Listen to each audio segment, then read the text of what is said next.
C ನಮ್ಮ ಜನರನ್ನ ಬುದ್ಧಿವಂತರು ಅನ್ಬೇಕು, ದಡ್ಡರು ಅನ್ಬೇಕು, ಅರ್ಥವೇ ಆಗಲ್ಲ. ಯಾಕಂದ್ರೆ ನೋಡಿ, ಫ್ರೀ ಫ್ರೀ ಫ್ರೀ ಅಂತ ಹೇಳಿದ್ರು, ಹೋಗಿ ಓಟ್ ಹಾಕಿದ್ರು, ಬಹುಮತ ಬಂತು. ಈಗೇನಾಗ್ತಾ ಇದೆ? ಅಧಿಕಾರಕ್ಕೆ ಬಂದ ಕೂಡಲೇ ಕರೆಂಟ್ ಬಿಲ್ ಜಾಸ್ತಿ ಮಾಡಿದ್ರು. ಅದಾದ್ಮೇಲೆ ಈಗ ಮೊನ್ನೆದು ಉದಾಹರಣೆ ಕೊಡಬೇಕು ಅಂದ್ರೆ ಅಮೃತ ಅಂತ ಕರಿತೀವಿ, ಹಾಲಿನ ಬೆಲೆ ಜಾಸ್ತಿ ಮಾಡಿದ್ರು. ಅದಕ್ಕೊಂದು ವಿತಂಡ ವಾದವನ್ನು ಮುಂದಿಟ್ರು, 50 ml ಹಾಲು ಜಾಸ್ತಿ ಕೊಡ್ತಾ ಇದೀವಿ ಅಂತ ಹೇಳಿ. ಇನ್ನು ಅಮೃತದ್ದಾಯ್ತು, ವಿಷ ಯಾವುದು, ಎಣ್ಣೆ ಗುಂಡು, ಅದ್ರ ರೇಟ್ ಬೇಕಾಬಿಟ್ಟು ಜಾಸ್ತಿ ಮಾಡಿದ್ರು. ಅರ್ಥ ಆಗ್ಲಿಲ್ಲ ಜನರಿಗೆ. ಅಂದ್ರೆ ಈ ಕೈಯಲ್ಲಿ ಫ್ರೀಯಾಗಿ ಕೊಡ್ತಾ ಇದೀವಿ ಅಂತ, ಆ ಕೈಯಲ್ಲಿ ಕಿತ್ಕೋತಾ ಇದೀವಿ ಅಂತ ಇವ್ರಿಗೆ ಅರ್ಥ ಆಗ್ತಾ ಇಲ್ವಾ ಅಂತ ಹೇಳಿ. ಪೆಟ್ರೋಲ್ ಡೀಸೆಲ್ ರೇಟು ಮನ್ಸೋ ಇಚ್ಛೆ ಜಾಸ್ತಿ ಮಾಡಿದ್ರು. ಯಾರು ಹೋರಾಟ ಮಾಡಿದ್ರಲ್ಲ ಅದೇ ನಾಯಕರು, ಇದೇ ಸಿದ್ದರಾಮಯ್ಯವರು, ಡಿ ಕೆ ಶಿವಕುಮಾರ್ ಅವರು ಬೇಕಾಬಿಟ್ಟು ಜಾಸ್ತಿ ಮಾಡಿದ್ರು. ಆಗ್ಲೂ ಕೂಡ ಯಾರಿಗೂ ಅರ್ಥ ಆಗ್ಲಿಲ್ಲ. ಸಿದ್ದರಾಮಯ್ಯವರು, ಡಿ ಕೆ ಶಿವಕುಮಾರ್ ಯಾವಾಗ ಬಿಜೆಪಿ ಸರ್ಕಾರ ಈ ಬೆಲೆ ಏರಿಕೆ ಮಾಡಿದಾಗ ಹೋರಾಟ ಮಾಡಿತ್ತಲ್ಲ, ಆಗ ಅತಿ ಹೆಚ್ಚು ಕವರೇಜ್ ಮಾಡಿದವನೇ ನಾನು. ಬೆಳಗಿಂದ ರಾತ್ರಿವರೆಗೂ ಸತತವಾಗಿ ವರದಿ ಮಾಡಿದ್ದೀನಿ ಬಿಜೆಪಿ ಸರ್ಕಾರ ಮಾಡಿದ ತಪ್ಪು ಅಂತ. ಈಗ ಕಾಂಗ್ರೆಸ್ ಸರ್ಕಾರ ಮಾಡ್ತಾ ಇರೋದು ತಪ್ಪೆ. ಯಾಕೆ ಇದನ್ನ ಹೇಳ್ತಾ ಇದ್ದೀನಿ ಅಂದ್ರೆ, ಈಗ ಮತ್ತೊಂದು ಹೊರೆಯನ್ನು ಹೊತ್ಕೊಳ್ಳಿಕ್ಕೆ ರೆಡಿ ಆಗಿ ನೀವು. ಪೆಟ್ರೋಲ್ ಡೀಸೆಲ್ ಆಯ್ತು, ಹಾಲಾಯ್ತು, ಕರೆಂಟ್ ಆಯ್ತು, ಸ್ಟಾಂಪ್ ಡ್ಯೂಟಿ ಆಯ್ತು, ಎಣ್ಣೆ ಆಯ್ತು, ಭೂಮಿ ಬೆಲೆ ಜಾಸ್ತಿ ಆಗಿದ್ದಾಯ್ತು, ಎಲ್ಲ ಮಾಡಿದ್ದಾಯ್ತು. ಈಗ ಫ್ರೀ ಫ್ರೀ ಫ್ರೀ ಬಸ್ಸಲ್ಲಿ ಓಡಾಡಿ, ಉಚಿತ, ಖಚಿತ, ನಿಶ್ಚಿತ ಅಂತ ಹೇಳಿದ್ರಲ್ಲ, ಈಗ ಬಸ್ ಪ್ರಯಾಣದ ದರ ಕೂಡ ಏರಿಕೆ ಆಗ್ತಾ ಇದೆ. ಅದು ಎಷ್ಟು? 15% ಜಾಸ್ತಿ ಮಾಡಿ ಅಂತ. ಇದು ಅಧಿಕೃತವಾದ್ದು, ಊಹಾಪೋಹ ಅಲ್ಲ, ಅಂತೆಕಂತೆ ಅಲ್ಲ, ಅಧಿಕೃತವಾಗಿ ಹೇಳಿದ್ದಾರೆ. KSRTC ಅಧ್ಯಕ್ಷರಾಗಿರುವಂತ ಶ್ರೀನಿವಾಸ್ ಗುಬ್ಬಿ ವಾಸು ಅವರೇ ಕೊಟ್ಟಿರೋ ಸ್ಟೇಟ್ಮೆಂಟ್. ಅವರಷ್ಟೇ ಅಲ್ಲ, ವಾಯುವ್ಯ ಸಾರಿಗೆ ನಿಗಮದ ಅಧ್ಯಕ್ಷರಾಗಿರುವಂತ ರಾಜು ಕಾಗೆ ಕೂಡ ಹೇಳಿದ್ದಾರೆ, ಈ ಶಕ್ತಿ ಯೋಜನೆಯಿಂದ ಲಾಸ್ ಆಗ್ತಾ ಇದೆ. ಈ ಕಡೆ ಗುಬ್ಬಿ ವಾಸು ಹೇಳ್ತಾರೆ 285 ಕೋಟಿ ರೂಪಾಯಿ ನಷ್ಟದಲ್ಲಿದೆ KSRTC. ಹೀಗಿರುವಾಗ ನಾವು ಹೇಗೆ ನಡೆಸೋದು? ಸಂಸ್ಥೆನ ಬಾಗ್ಲು ಹಾಕ್ಬೇಕಾಗುತ್ತೆ. ಇದು ನೀವು ಓಡಾಡಿದ್ರಲ್ಲ ಫ್ರೀಯಾಗಿ, ಆಧಾರ್ ಕಾರ್ಡ್ ತೋರಿಸ್ಕೊಂಡು, ಅದ್ರ ಪರಿಣಾಮ.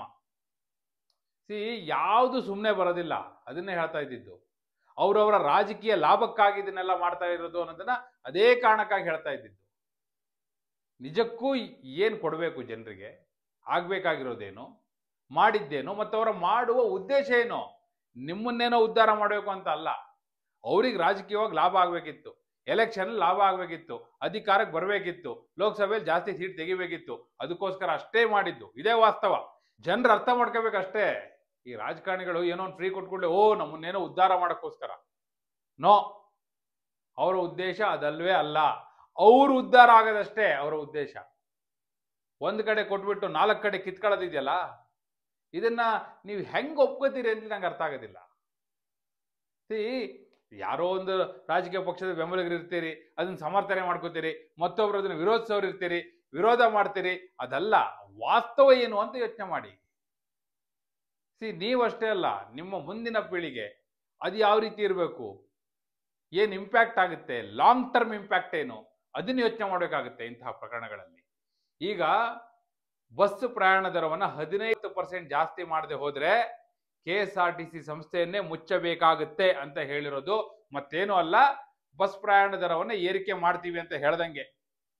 ಮೊನ್ನೆವರೆಗೂ ಸ್ಟೇಟ್ಮೆಂಟ್ ಕೊಡ್ತಿದ್ರಲ್ಲ, ಇಲ್ಲ ಅದೆಲ್ಲ ಸುಳ್ಳು, ನಾವೇನು ರೇಟ್ ಜಾಸ್ತಿ ಮಾಡುವಂತ ಪ್ಲಾನೇ ಇಲ್ಲ ನಮ್ದು, ಹಾಗೆ ಹೇಗೆ ಅಂತಿದ್ರಲ್ಲ. ಸಾಧ್ಯವೇ ಇಲ್ಲ. ಆರ್ಥಿಕ ಪರಿಸ್ಥಿತಿ ಹಳ್ಳ ಹಿಡಿತಾ ಇದೆ. ಶಾಸಕರನ್ನ ಸಮಾಧಾನ ಮಾಡಕ್ಕಾಗ್ತಾ ಇಲ್ಲ. ಈಗಲೂ ರೇಟ್ ಜಾಸ್ತಿ ಮಾಡ್ಬಿಟ್ಟು ನಿಮ್ಮನ್ನೇನೋ ಉದ್ಧಾರ ಮಾಡಕ್ಕಲ್ಲ. ಈಗ ರೇಟ್ ಜಾಸ್ತಿ ಮಾಡ್ಬಿಟ್ಟು ಏನೋ ಅಭಿವೃದ್ಧಿ ಮಾಡ್ತಾರೆ ಅಂತಲ್ಲ, ಶಾಸಕರನ್ನ ಸಮಾಧಾನ ಮಾಡಕ್ಕೆ ಅವರಿಗೆ ಅನುದಾನ ಕೊಡಬೇಕಾಗಿದೆ. ಅವ್ರಿಗೆ ಅನುದಾನ ಕೊಟ್ಟರೆ ಅವ್ರಿಗೆ ಪರ್ಸೆಂಟೇಜ್ ಬರುತ್ತೆ. ಇದು ಪಾಲಿಟಿಕ್ಸ್ ನಡೆಯೋದೇ ಹಿಂಗೆ, ರಾಜಕಾರಣ ನಡೆಯೋದೇ ಹಿಂಗೆ, ಅದು ಯಾರೇ ಇರಲಿ ಅಧಿಕಾರದಲ್ಲಿ. ಈಗ ಅದೇ ಪಾಲಿಟಿಕ್ಸ್ನೇ ಈಗ ಕಾಂಗ್ರೆಸ್ ಗೌರ್ಮೆಂಟ್ ಕೂಡ ಮಾಡ್ತಾ ಇದೆ ಅಷ್ಟೇ, ಮತ್ತಿನ್ನೇನೂ ಅಲ್ಲ. ಎಲ್ಲಾ ದರ ಏರಿಕೆ ನಂತರ ಈಗ ಬಸ್ ಪ್ರಯಾಣ ದರ ಏರಿಕೆ ಕೂಡ ಆಗ್ತಾ ಇದೆ. ಈ ಕಡೆ ಮಹಿಳೆಯರಿಗೆ ಫ್ರೀ ಬಿಟ್ಬಿಟ್ಟು ಅವರ ಪತಿಯಿಂದ ಡಬಲ್ ತಗೋತಾರೆ. ಏನಾಯ್ತು ಅಲ್ಲಿಗೆ? ಈ ಕೈಯಲ್ಲಿ ಕೊಡೋದು, ಈ ಕೈಯಲ್ಲಿ ಡಬಲ್ ತಗೊಳ್ಳೋದು. ನಿಮ್ಗೇನು ಸಿಕ್ತು ಫೈನಲಿ? ಏನೂ ಇಲ್ಲ. ಅವ್ರಿಗೆ ಒಂದಿಷ್ಟು ರಾಜಕೀಯವಾದ ಲಾಭ ಆಯಿತು, ಇಷ್ಟೇ. ಇಡೀ ಈ ಫ್ರೀ ಫ್ರೀ ಫ್ರೀ ಅನ್ನುವ ಈ ಗ್ಯಾರಂಟಿಯ ನಿಜವಾದ ಗ್ಯಾರಂಟಿ ಏನಪ್ಪಾ ಅಂದ್ರೆ, ವಾಸ್ತವ ಏನು ಅಂದ್ರೆ ಇದು. ಈ ಕೈಯಲ್ಲಿ ಕೊಡೋದು, ಈ ಕೈಯಲ್ಲಿ ಡಬಲ್ ತಗೊಳ್ಳೋದು, ಅಷ್ಟೇ ಆಗ್ತಾ ಇದೆ. ಈಗ ಬಸ್ ಪ್ರಯಾಣ ದರ ಏರಿಕೆ ಬಗ್ಗೆಯೂ ಕೂಡ ಅಧಿಕೃತವಾದ ಹೇಳಿಕೆಯನ್ನೇ ಕಾಂಗ್ರೆಸ್ನ ಶಾಸಕರು ಹಾಗೂ KSRTC ನಿಗಮದ ಅಧ್ಯಕ್ಷರು ಹೇಳಿದ್ದಾರೆ. ಇದನ್ನ ನೀವು ಒಪ್ಕೋತೀರಾ? ಇದನ್ನೂ ಕೂಡ ಒಪ್ಕೋತೀರಾ? ಅಥವಾ ಇಲ್ಲಪ್ಪ ಇದು ನಿಜಕ್ಕೂ ಕೂಡ ಭವಿಷ್ಯದ ದೃಷ್ಟಿಯಿಂದ, ದೇಶದ ದೃಷ್ಟಿಯಿಂದ, ರಾಜ್ಯದ ದೃಷ್ಟಿಯಿಂದ, ಒಂದು ಸಮಾಜದ ದೃಷ್ಟಿಯಿಂದ ಒಳ್ಳೆ ಬೆಳವಣಿಗೆ ಅಲ್ಲ ಅಂತ ಹೇಳ್ತೀರಾ? ನಿಮ್ಮ ಅಭಿಪ್ರಾಯವನ್ನು ಕಮೆಂಟ್ ಮೂಲಕ ತಿಳಿಸಿ. ಹಾಗೆ ನೀವಿನ್ನು ವಾರ್ತೆ ಚಾನಲ್ನ ಸಬ್ಸ್ಕ್ರೈಬ್ ಮಾಡಿಲ್ಲ ಅಂದರೆ ಈಗಲೇ ಸಬ್ಸ್ಕ್ರೈಬ್ ಮಾಡಿ. ಧನ್ಯವಾದ.